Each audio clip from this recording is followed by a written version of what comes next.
വയനാട്ടിൽ തുടർച്ചയായ വന്യജീവി ആക്രമണങ്ങളിൽ അടിയന്തര ഇടപെടൽ ആവശ്യപ്പെട്ട് ആഹ്വാനം ചെയ്ത ഹർത്താൽ പുരോഗമിക്കുകയാണ്. LDFും UDFും BJPയുമാണ് ഹർത്താലിന് ആഹ്വാനം ചെയ്തത്. കാട്ടാനകളുടെ ആക്രമണത്തിൽ കൊല്ലപ്പെട്ട പോളിന്റെ മൃതദേഹം പോസ്റ്റ്മോർട്ടത്തിന് ശേഷം വയനാട്ടിലേക്ക് കൊണ്ടുവരികയാണ്. അതേസമയം ബേലൂർ മഖ്ന ഇരുമ്പുപാലം കോളനിക്കടുത്ത് എത്തി. വിവരങ്ങളുമായി കമൽ ചേരുന്നുണ്ട്. കമൽ, സംഭവ ബഹുലമായൊരു ദിവസം തന്നെയായിരിക്കും ഇന്ന് അവിടെ എന്ന് നമുക്ക് പ്രതീക്ഷിക്കാം. കാരണം വിവിധ കാര്യങ്ങളുണ്ട്. ഒന്ന്, ഹർത്താലാണ്. ബേലൂർ മഖ്ന ഇപ്പോഴും അവിടെ തന്നെ ഉണ്ട്. പോളിന്റെ സംസ്കാര ചടങ്ങുകൾ നടക്കുന്നു. എന്തൊക്കെയാണ് വിവരങ്ങൾ?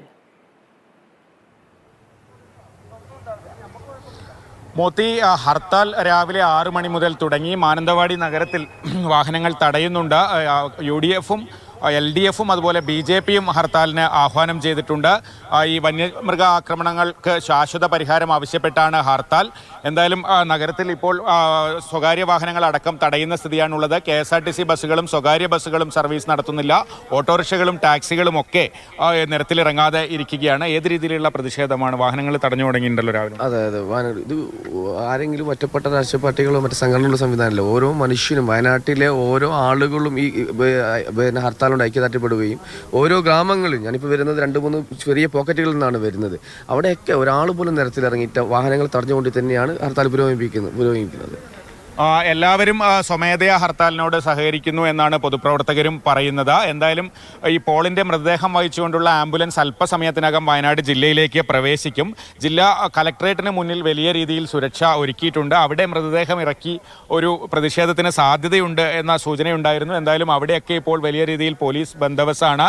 പുൽപ്പള്ളി അടുത്താണ് ഈ പോളിന്റെ വീട്. പുൽപ്പള്ളി ടൗണിലാണ് വലിയ രീതിയിൽ ഒരു പ്രതിഷേധത്തിന് സാധ്യത പറയുന്നത്. പുൽപ്പള്ളിയിലേക്ക് മൃതദേഹം എത്തുമ്പോൾ പ്രത്യേകിച്ച് ഈ കുടുംബം പറയുന്നത് ആശ്രിത നിയമനം വേണം, ഭാര്യയ്ക്ക് ജോലി വേണം, മക്കളുടെ വിദ്യാഭ്യാസം ഏറ്റെടുക്കണം, കുടുംബത്തിന് 50 ലക്ഷം രൂപ നഷ്ടപരിഹാരം നൽകണം. ഈ ആവശ്യങ്ങളൊക്കെ അംഗീകരിച്ചാൽ മാത്രമേ സംസ്കാര ചടങ്ങുകൾ നടത്തൂ എന്ന പോളിന്റെ കുടുംബം അറിയിച്ചിട്ടുണ്ട്. അതനുസരിച്ചുള്ള പ്രതിഷേധങ്ങൾക്ക് തന്നെയാണ് സാധ്യത. ഹർത്താൽ എന്തായാലും വളരെ ശക്തമായി തന്നെ മുന്നോട്ട് പോവുകയാണ്. മോത്തി ചോദിച്ച അതുപോലെ ബേലൂർ മഖ്നയെ പിടികൂടാനുള്ള ദൗത്യം ഇപ്പോഴും തുടരുന്നുണ്ട്.